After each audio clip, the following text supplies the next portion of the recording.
جناب مختار کے بارے میں مذمت کی کچھ روایتیں بھی ہمارے پاس کچھ. اب جیسے میں ابھی شارجہ میں بیٹھا تھا اور وہاں کے ایک بہت ہی مشہور شاعر حیدرآباد کے ہیں نذیر عابدی صاحب، ہم دونوں بیٹھے ہوئے ڈسکس کر رہے تھے. ایک کتاب آئی تھی ایران سے فارسی، گن رہے تھے مختار کی فضیلت کے لیے 155 یا 156 156 حدیثیں ہیں جس میں معصومین نے مختار کی تعریف کی. صرف 2 حدیثیں ہیں جس سے مختار کی مذمت ظاہر ہو رہی. 156 حدیثیں ایک جانب، 2 حدیثیں ایک جانب. اور 2 حدیثوں پہ بھی غور کیا تو اس میں سے ایک حدیث تو یہ نکلی. اور یہ حدیث میں اس لیے بھی بتا رہا ہوں کہ بعض لوگوں کے پیٹ میں پتہ نہیں کیوں درد ہوتا ہے مختار کا نام سن کے، رہ کے کہتے ہیں کہ مختار کا تذکرہ کرنے کی کیا ضرورت. اگر کوئی یزید کا حامی یہ کہے تو سمجھ میں آتا، جس نے یزیدیت کا کچا چھٹا کھول کے دنیا کے سامنے رکھ دیا. یہ آل محمد کا ماننے والا حسین کا عزادار یہ کیوں کہہ رہا؟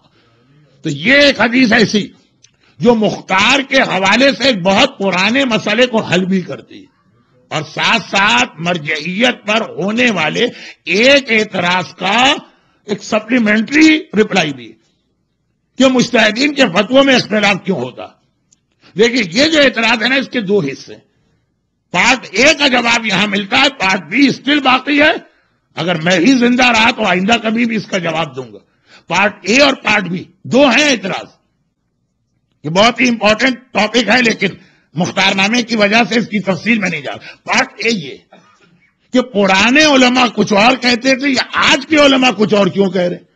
پہلا اعتراض یہ ہے کہ مراجع میں اختلاف نسلی اعتبار سے کہ 100 سال پہلے، 50 سال پہلے، 200 سال پہلے ہم نے کچھ سنا کچھ اور سنا، وہ صحیح ہے کہ یہ صحیح. اور اگر ہم نے کہا دونوں صحیح ہے، کہا یہ ہو نہیں سکتا. اور اگر ہم نے کہا یہ اجتہادی اختلاف ہے تو حاکم شام نے اجتہادی اختلاف کو اتنا بدنام کر کے رکھ دیا کہ لوگوں کے کان کھڑے ہوئے یہ تو وہی حاکم شام والی بات کہہ رہے ہیں. 2 لفظ ایسے جنہیں اتنا بدنام کر دیا گیا کہ ہمارے شیعہ مذہب میں بھی شامل ہیں، مگر اب نام سنتے ہی آدمی خود اس کا دل کہتا ہے یہ غلط بات لگ رہی.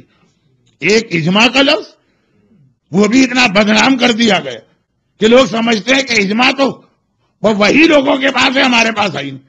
ہم یہی تو سر پکڑ کے کہتے ہیں کہ ان کا بھی اجماع نہیں تھا، وہ چند آدمی جمع ہوئے جو دل چاہا کر لیا. کوئی اجماع تو دکھاؤ. اگر اجماع کوئی نظر آیا مدینے میں تو صرف ایک نظر آیا، جب تیسرے حکمران کی موت ہو گئی اور سارا مدینہ ڈھونڈ رہا ہے اب علی کہاں ہے، علی کے ہاتھ پہ بیعت کریں گے. اس دن جو مجمع مسجد نبوی میں آیا اس کو اجماع کہتے ہیں جو علی کے ہاتھ پر بیعت کر رہا.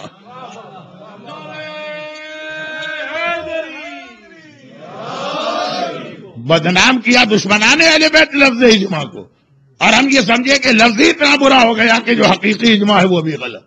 بدنام کیا حاکم شام کے فیور کرنے والوں نے کہ وہ اجتہادی اختلاف کا یہ لفظ ہی ہمیں برا لگنے لگا. اب مختار نامہ کہاں چلا گیا میں خود حیران ہوں. تو اس بات کو سمیٹتا ہوں، انشاءاللہ زندہ رہا تو سارے موضوعات بعد میں آتے رہیں گے. لیکن ایک بات، پہلا اعتراض مراجع پہ یہ ہوتا، یہ زیادہ تر بزرگ لوگ کرتے ہیں کہ جی ہم نے اپنے بچپنے میں تو کچھ اور سنا تھا، آج کچھ اور سن رہے، یہ شریعت تو نہیں بدلے گی، پھر آخر کیوں مسئلہ بدل گئے.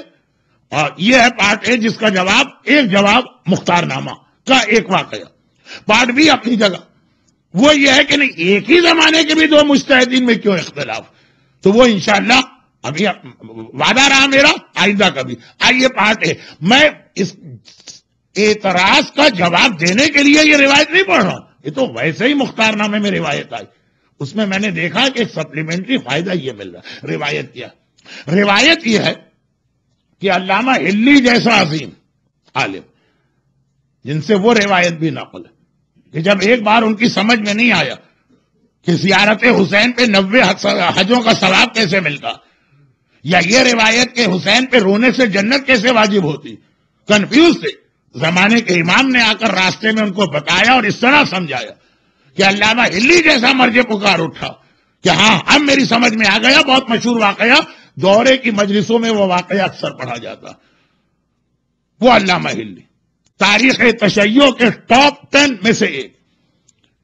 وہ مختار کے بارے میں ایک جملہ لکھتے ہیں کہ مختار کی فضیلت کی بھی اتنی حدیثیں ہم نے دیکھی اور مختار کا کارنامہ بھی دیکھا، لیکن ایک حدیث ایسی مختار کی مذمت کی بھی آ گئی کہ اب میں توقف کرتا ہوں. یہ نہیں کہا مختار برے، کہا کہ اب میں مختار کے بارے میں کوئی رائے نہیں دیتا ہوں، میں خود کنفیوز. اور وہ حدیث ایسی حدیث تو نہیں، تاریخ کہ آپ بھی پڑھیں گے تو آپ کہیں گے کہ اگر یہ صحیح ہے تو مختار ٹھیک نہیں لگ رہے، اور یہ بات بالکل صحیح بات کیا. اب میں تیسرا جملہ وہ ایک ہی سیکوینس کا کہہ دوں. میں نے ابھی تھوڑی دیر پہلے کہا وفات رسول خدا ابھی ہوئی 4-5 دن. میں نے کہا 8ویں امام کی شہادت ابھی ہوئی. اب سنیے تیسرا جملہ، اور آقا حسن کی شہادت کی تاریخیں بھی ابھی گزری ہے. یہ واقعہ آقا حسن کا آج عجیب اتفاق ہو گیا کہ تینوں معصوم ہستیوں کا کسی نہ کسی حوالے سے ذکر مجلس میں آ گیا، وہ بھی موضوع کے اندر. آقا حسن صلح نامے پہ دستخط کے بعد جب ان کی فوج میں شامل وہ لوگ جو 5 منٹ پہلے اپنے آپ کو حسن کا شیعہ کہہ رہے، وہ تو یہی کہہ رہے تھے، صلح نامے میں دستخط میں یہ سب آقا حسن کے مخالف ہو گئے. ایسے بدتمیزی کے الفاظ استعمال کیے اور ایسا ظلم کیا. ایک جملہ فوج یزید نے امام مظلوم کے بارے میں کہا تھا جو حبیب سے برداشت نہیں ہوا تھا. حبیب ابن مظاہر گئے تھے لشکر یزید سے یہ کہنے کہ ہم نماز پڑھنا چاہ رہے ہیں، تھوڑی دیر کے لیے اپنی جنگ روک. اور وہاں سے جواب ملا تھا جا کے اپنے حسین سے کہہ دینا ان کی نماز قبول کہاں ہے کہ ہم وہ نماز پڑھنے جا رہے ہیں. حبیب سے برداشت نہیں. کہا آقا اب یہ نماز آپ کے جھٹ کے پیچھے ہی پڑھوں گا جنت میں، یہ جملہ مجھ سے برداشت نہیں. اور ایسا حملہ کیا، اے دشمنان خدا تمہاری نماز قبول اور حسین کی نماز قبول نہیں. اس سے ملتا جلتا جملہ 20 سال پہلے سو کالڈ شیعوں نے آقا حسن کے لیے کہا. وہ نہیں تھے شیعہ، لیکن اس وقت تک تو کہہ رہے تھے نا کہ وی آر شیعہ. دستخط ہوئے صلح نامے پہ، دستخط کر کے امام حسن نماز پڑھنے خیمے میں آئے. یہ لوگ خیمے میں داخل ہوئے، امام نماز پڑھ رہے، آواز دی، کہا کیوں پڑھ رہے نماز؟ توڑو نماز، اللہ کوئی تمہاری نماز قبول نہیں کرے گا. تم نے اسلام کی اور مسلمانوں کی ناک کٹوا دی. آقا نماز میں لگے رہے، تیر مارا پاؤں میں کہ تیر کی وجہ سے نماز توڑ دے. ہے تو اس کا بیٹا نا جس کو پتہ ہی نہیں چلے کہ تیر کب لگا، مگر پھر امام حسن کے نیچے سے مسلح گھسیٹ لیا کہ ہم کہہ رہے ہیں اپنی نماز توڑو، تمہاری نماز کا فائدہ کیا؟ یہ لوگ ابھی 5 منٹ پہلے امام مان رہے، اب کہہ رہے نماز کا فائدہ کیا؟ ان حالات میں آقا حسن زخمی، مولا حسن زخمی، پاؤں میں تیر، اور کوئی اب بھروسہ نہیں کون وفادار ہے اور کون بے وفا. مدائن کا گورنر، کل یہ جملہ آ گیا تھا، مختار کا چچا تھا. مختار کے والد شہید ہوئے تھے اس جنگ میں، تو ان کے چھوٹے بھائی کو گورنر ہی ملی. امام حسن مدائن کے گورنر کے محل میں چلے گا. کہا یہ محفوظ جگہ، یہاں پہ میں ان تمام چیزوں سے اپنے آپ کو بچا رہا ہوں. اب یہ روایت علامہ ہلی لکھ رہے ہیں اور صحیح روایت، مگر صحیح روایت کیسے بدلتی ہے یہ بھی سنیے گا. مختار اپنے چچا کے پاس ہے، کہا چچا گولڈن اپرچونٹی ہم کو ملی، امام حسن سب کو چھوڑ کے آپ کے محل میں اکیلے آ کے بیٹھ گئے. کہہ بھی دیا تھا مختار کے چچا سے اب کسی پہ بھروسہ نہیں، کسی کو نہ آنے دینا. چچا اگر ہم اس وقت حسن کو گرفتار کر لیں اور حاکم شام کے ہاتھ میں بیچ دیں تو کتنا بڑا انعام حاکم شام ہم کو دے گا جو معمولی لوگوں کو اشرفیاں دے رہا. کل ہی جملہ تھا نا، ایک طرف تلوار ہوتی تھی ایک طرف اشرفی. حسن جیسا سردار ہم گرفتار کر کے دے دے حاکم شام کو، لاکھوں پائیں گے کروڑوں. بہترین موقع آپ کے پاس ہے، حسن اکیلے ہیں، آپ گورنر، آپ کا محل بھرا ہے سپاہیوں سے. مختار کے چچا نے مختار کے چہرے پہ تھوکا، کہا مجھے شرم آتی ہے، تو میرے بڑے بھائی کا بیٹا، اگر میرا تجھ سے رشتہ نہ ہوتا تو یہاں سے زندہ سلامت نہ جاتا، نکل جا میرے محل سے، آئندہ کبھی اپنی شکل نہ دیکھا. اور مختار اتنی توہین و بے عزتی کے بعد چچا نے چہرے پہ تھوکا، دھکے دے کے محل سے نکالا، باہر نکلے. علامہ ہلی نے کہا یہ روایت کتاب میں، اور کتاب میں تو سب کچھ ہوتا، خالی اس سے کام نہیں چلے گا کہ کتاب میں ہے. کس کی روایت ہے، راوی کیسا ہے، کتاب کس کی ہے، کتاب کیسی؟ وہ رسول خدا کے بارے میں ایسی کتاب بھی جس نے لکھ دی کہ نام لیتے ہوئے شرم آتی، وہ بھی تو کتابوں ہی سے روایت جمع کی ہے نا، تو خالی کتاب بھی کافی نہیں ہوتی ہے۔ علامہ ہلی نے کہا نہیں، کتاب میں روایت ہے اور بڑی معتبر روایت۔ اب اس کے بعد کیا کہیں؟ جو امام کو گرفتار کر کے حاکم شام کے ہاتھ میں بیچنے کو تیار ہو جائے، وہ مختار کو ہم ٹھیک کیسے کہیں گے؟ اور تاریخ میں کہیں نہیں ہے کہ انہوں نے توبہ کی ہو اپنے اس عمل کو۔ چنانچہ ایک طرف 156 حدیثیں تعریف کر رہی ہیں، مگر یہ بھی اتنی اسٹرانگ حدیث، اب میں خاموش۔ روایت تو ہم بھی سنیں، آپ بھی سنیں تو چکرا جائے۔ علامہ ہلی کے 200 سال کے بعد یا 250 سال قاضی نور اللہ شوستری جیسی عظیم شخصیت آئی، جو شہید ثالث کے نام سے بر صغیر ہند و پاک میں مشہور۔ آگرہ میں آج بھی ان کا روزہ مرجع خلائق۔ شہید ثالث کے نام ہندوستان اور پاکستان کے مومنین کہتے ہیں، تھوڑا سا ٹرمینالوجی کا اختلاف ہے۔ عراق میں شہید ثالث، ایران میں کسی اور کو کہا، لیکن ہمارا شہید ثالث بڑی عظیم شخصیت قاضی نور اللہ شوستری۔ وہ جب 250 سال کے بعد آئے، انہوں نے کتاب لکھی ہے مجالس المومنین، جس میں اصحاب امام کے حالات، اس میں مختار کے بارے میں لکھتے ہیں کہ یہ روایت جو علامہ ہلی کو ملی یہ صحیح مگر آدھی، کہہ رہے اب مجھے پوری روایت ملی، وہ میں لکھ رہا ہوں، پھر آپ فیصلہ خود کریں۔ اچھا اب سوال یہ تاریخ ہے ہماری جو لوگوں کو پتہ ہی نہیں، مختار نامہ جیسا دلچسپ موضوع بھی لوگوں کو خشک لگنے لگتا، تو جو تاریخ واقعاً خشک ہے لیکن بہت اہم۔ اب سوال یہ ہے کہ علامہ ہلی کو روایت نہیں ملی، اور ملی بھی تو کس کو ملی؟ شہید ثالث کو ملی۔ یہ کیسے ہوا؟ ہاں یہی تو صحیح ہوا۔ اگر علامہ ہلی کے بعد عراق و ایران ہی کے کسی عالم کو روایت ملتی تو ذرا سا شک رہتا۔ روایت اس عالم کو ملی جو ہندوستان میں آیا۔ اور یاد رکھیے گا کہ جب بنو امیہ اور بنو عباس کے مظالم اہل بیت کے شیعوں پہ بڑھ گئے تھے، اور ان میں خاص ایک ظلم یہ تھا کہ وہ ہر ایک کو معاف کر دیتے تھے، جس کے پاس امام کی کوئی حدیث یا کتاب ہو اس کو تو وہ قطعاً معاف نہیں کرتے تھے۔ تو کتنے سید، کتنے اصحاب امام علوم امامت کو بچانے کے لیے جتنی جیسی کتابیں ان کے پاس ہے ان کو لے کے بھاگے، اور ہندوستان ہی میں ان کو پناہ ملی۔ عراق ایران تو پورا اس وقت بنو امیہ کے کنٹرول میں، بنو عباس کے کنٹرول میں۔ تو جو حدیثیں ہندوستان میں آ گئیں، جو کتابیں ہندوستان میں آ گئیں، وہ نہ عراق میں رہی، نہ ایران میں مل سکی ہیں، نہ مصر میں مل سکی ہیں۔ حیدرآباد دکن کے اندر بھی کتنا بڑا ذخیرہ۔ علامہ امینی عرب دنیا کے سب سے مشہور عالم، القدیر کتاب لکھی تو حیدرآباد میں آ کے ان کو 6 مہینے قیام کرنا پڑا۔ اسی طرح لکھنؤ کا کتب خانہ ناصریہ، برٹش میوزیم کے راج ٹپکی تھی، ایسی نایاب کتابیں۔ تو قاضی نور اللہ شوستری غالباً اگر نیشاپور میں یا ایران میں ہی رہتے تو کتاب ان کو وہاں نہیں ملتی، یہ ملی ان کو اس لیے کہ وہ ہندوستان آ گئے۔ چنانچہ کہتے ہیں اب پوری روایت سامنے آئی۔ اب پڑھیے، اب دیکھیے روایت، یہ کہہ کے روایت نقل کر رہے کہ علامہ ہلی والی بات بھی صحیح ہے لیکن آدھی ہے۔ پوری روایت اب جیسے اگر قرآن کریم کی آیتیں لکھی ہوں اور کچھ ورق ہو، اگلا ورق کوئی پھاڑ دے، اور ورق جہاں تک ہے بیچ، وہاں تک آیت کی آئیے ولا تقربوا الصلاۃ، نماز کے قریب نہ جانا۔ نیکسٹ پیج پہ تھا وانتم سکارا، نشے کے عالم میں، وہ کوئی کسی نے پھاڑ دیا۔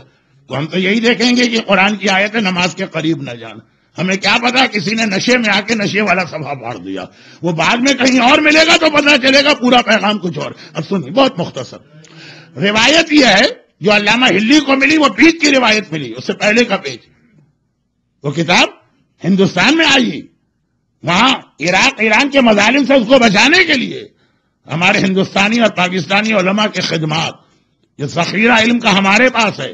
عراق و ایران کے دیانتدار مراجع تک اس کی عظمت کو مانتے ہیں، لیکن تھوڑا سا ہم خود غافل ہو گئے۔ اب اوقات الانوار جیسی کتاب جو لکھنؤ میں لکھی گئی ہے، اب ایران کے حوزہ علمیہ قم سے چھپ رہی ہے، لیکن ہندوستان میں کوئی چھاپنے والا نہیں رہا۔ میں کہیں اور جا رہا ہوں، مختار نامہ۔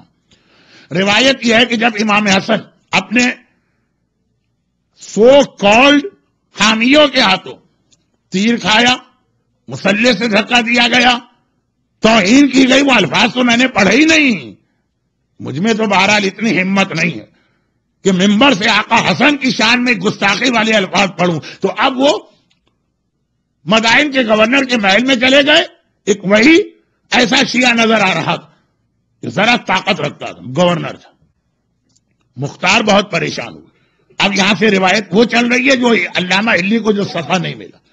مختار بہت پریشان ہوئے کہ میں نے اپنی آنکھوں سے دیکھا ہے، کیا اردو کا ایک شعر ہے کہ محاورہ ہے بڑا سلیم قسم کا، ایسے ویسے ویسے ویسے ہو گئے، کیسے کیسے کیسے کیسے ہو گئے، پتہ نہیں کیا ہے۔ تو خلاصہ یہ کہ مختار بہت پریشان، ایسے ایسے لوگوں کو میں نے چینج ہوتے دیکھا۔ حاکم شام کے خزانے سے جو اشرفیہ اور سونے کا ایک سمندر بہ رہا، اچھے اچھے لوگوں نے اپنا ایمان بیچ دیا۔ میرا چچا تو ایسی پوسٹ پر، یہ حاکم شام نے تو سب سے پہلے اس کو خریدنا چاہا ہوگا۔ مولا علی کا گورنر زیاد بکا کہ نہیں بکا؟ مولا علی کا گورنر تھا، مولا نے اسے اپوائنٹ کیا تھا تم بصرے کے گورنر ہو زیاد۔ حاکم شام نے ایسے چکر چلائے اور ایسا کچھ اس کو الو بنایا کہ وہ علی کا سب سے بڑا شیعہ، علی کے سب سے اگینسٹ ہو گئے۔ اسی کا بیٹا ابن زیاد، اس کے بعد کی بات کر رہا ہوں، زیاد۔ نہج البلاغہ میں جا کے دیکھیے، اب تک زیاد کے نام مولا علی کے خط ہیں، میرا گورنر ہے، خط بھیج رہے ہیں۔ ایسا خرید لیا گیا، گورنر پہ تو پہلے ہاتھ ڈالا جاتا۔ اور زیاد کے بک جانے کی وجہ سے شیعوں کے لیے وہ ایک بہت بڑا مسئلہ ہوا تھا۔ کل میں نے کہا تھا نا کہ ساتویں امام نے حکم دیا ہارون ظالم میں تقیہ کرو۔ زیاد کے زمانے میں تقیہ بھی نہیں کر سکتے، وہ تو ایک ایک کو جانتا۔ کل تک ہماری مجلسوں میں آتا تھا، کل تک ہمارے ساتھ بیٹھ کے نعرہ حیدری لگاتا تھا، کل تک ہمارے سامنے مودت اہل بیت کا مظاہرہ کرتا تھا، وہ ایک ایک کو جانتا ہے کہ تئی تقیہ کرے۔ وہ کہتا اچھا مجھے دھوکہ دے رہے ہو، مجھے پتا ہے کہ تم علی والے ہو۔ زیاد کے مظالم بے مثل ہیں۔ مختار زیاد کو دیکھ رہے، کہا جب زیاد جیسا آدمی بک گیا تو اگر میرا چچا بھی حاکم شام کے ہاتھوں بک گیا تو کتنا خطرہ ہے میرے آقا اور مولا امام حسن کے لیے، وہ اسی کے محل میں بیٹھے۔ ضرور حاکم شام نے خط بھی لکھا ہوگا، پیسے کی جھلک بھی دکھائی ہوگی۔ جیسے آج بھی آپ کسی عراقی سے ملیے اور صدام کے زمانے کا پوچھئے، وہ ایک ہی جواب دے گا۔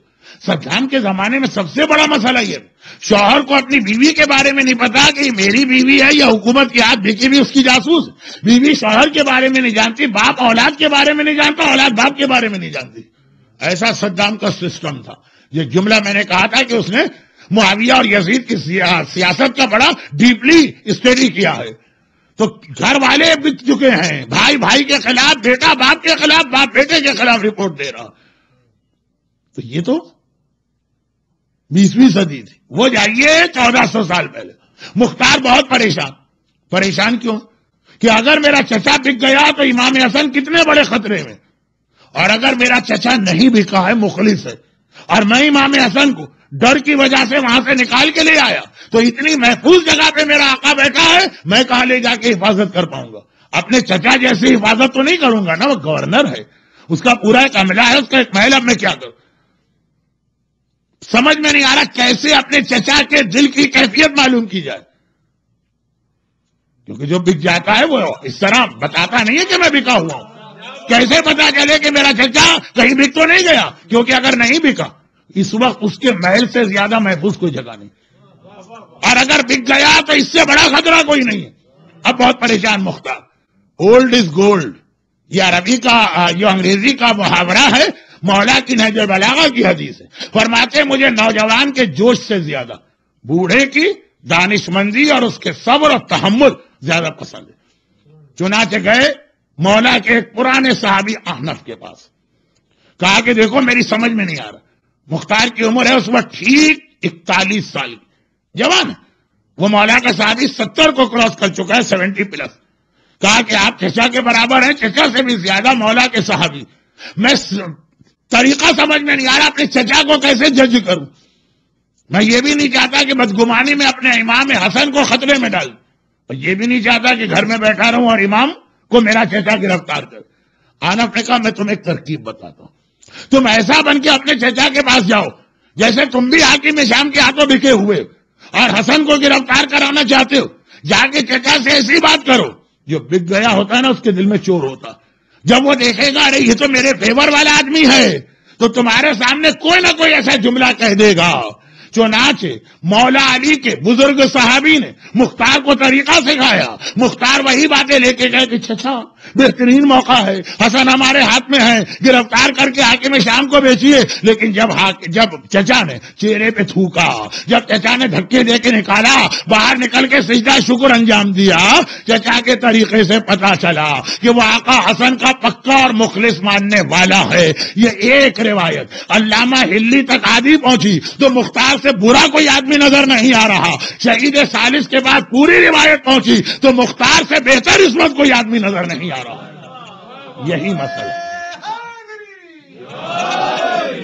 یہی مسئلہ ہمارے یہاں بہت سے مراجے کے پاس بھی تھا کہ پرانے مرجے کے پاس آدھی حدیث آئی, بعد میں پوری حدیث آ گئی. یہ جملہ آپ ذہن میں رکھیے گا, ورنہ آپ ہمیشہ کنفیوز رہیں گے کہ بنو امیہ اور بنو عباس کے خلفاء نے ظلم عظیم یہ بھی کیا ہے کہ ہماری کتابیں جلائی ہیں, ہماری کتابیں دریا میں بہائی ہیں. کتاب جس کے پاس نکل آئی. ابھی بھی دنیا کے کچھ علاقے ایسے ہیں آج بھی, لیکن صدام کے زمانے میں, لیکن شاہ کے زمانے میں اگر کسی کے پاس کوئی ایسی مذہبی کتاب نکل آئے, آپ کے پاس ڈرگس نکل آئے, آپ کے پاس کوئی اسلحہ نکل آئے, سب معاف. امام خمینی کی توضیح نکل آئے جس میں وضو غسل کے مسئلے فی الفور تمہیں دار پہ چڑھا دیا جائے گا. تو بنو امیہ بنو عباس تو 1400 سال پہلے کے ماحول میں تھے جب حاکم کے لیے ہر ظلم روا تھا. یہ ظلم انہوں نے کیا, لوگ بدلہ اپنے علماء سے لیتے. ظلم انہوں نے کیا, بدلہ علماء سے لیتے. جی ہمارے علماء کے بعد معصوم کی شہادت کی 3 تاریخیں کیوں نہیں؟ اگر ایک ساری کتابوں میں ایک آتی تو ایک ہی ہوتی. کتابیں اب مختلف ہو گئیں, بہت سی اصلی کتابیں چھپا دی گئی, جلا دی گئی, ضائع کر دی گئی ہیں. اور اس کو بچانے کے لیے جن لوگوں نے کتاب لے کے بھاگے وہ بھی اسے نمایاں نہ کر سکے, گھر میں چھپا کے رکھا, بیٹے کو نہیں بتا رہے ہیں, کتاب مکس اپ ہو گئی. آپ کو تو پتا ہے نا, عموماً کتاب جن کی گھر ہوتی ان کی اولاد بڑی نالائق ہوتی ہے عموماً. میں نے ردی والے کے ایسی قیمتی کتابیں بکتی دیکھی ہیں. کہاں سے آئی؟ کہا وہ باپ مر گیا, بیٹوں نے کہا یہ فضول کچرا نکالو جا کے ردی والے کو بھیجو. ہمارے یہاں کراچی کا طریقہ ہے کہ کتابیں بیچو, ردی والے کے پاس گجک کھا لو. اب پتہ نہیں حیدرآباد کے لوگ سمجھیں کہ نہ سمجھیں. اتنی قیمتی کتابیں میں کہ سر پکڑ کے بیٹھ گیا. نالائق ہوتے ہیں عموماً ایسے بیٹے, وہ بھیج دیتے ہیں. اس میں کتنی کتابیں کہاں سے کہا گئے. تو یہ اس میں علماء کا کیا قصور؟ یہ کون سی امام خمینی آ گئے, کوئی آ گئے سیستانی نے یہ کتابیں ضائع کی ہیں یا پھینکی ہیں یا ادھر سے ادھر کی ہیں؟ بلکہ شاید آپ کی معلومات میں نہ ہو, 91 کا جو اپرائزنگ ہوا تھا اور آغا خوئی کے گھر پہ جو 92 میں اٹیک ہوا تھا, اسی وقت یمن سے احادیث امام کا ایک بہترین ذخیرہ ملا تھا جو آغا خوئی نے پوری قیمت دے کے خریدا تھا, گھر میں رکھا ہوا. ظاہری اعتبار سے جو بھی ظلم ہوا وہ کتاب ضائع ہو گئی. جو 1200 سال کے بعد ملی تھی, کتاب کا نام ہے مدینۃ العلم. شیخ صدوق کی بہترین کتاب ہے, ناپید دنیا سے. ایک نسخہ ملا, بہانہ کچھ کر کے ان کے گھر پہ اٹیک ہوا, اور جو ظلم ہوئے تو ہوئے, یہ ایک کاپی جو دنیا میں تھی یہ بھی ضائع ہو گئی. تو مختار کے ذکر کے درمیان یہ بات آ گئی. رحمتک یا ارحم الراحمین وصلی اللہ علی محمد و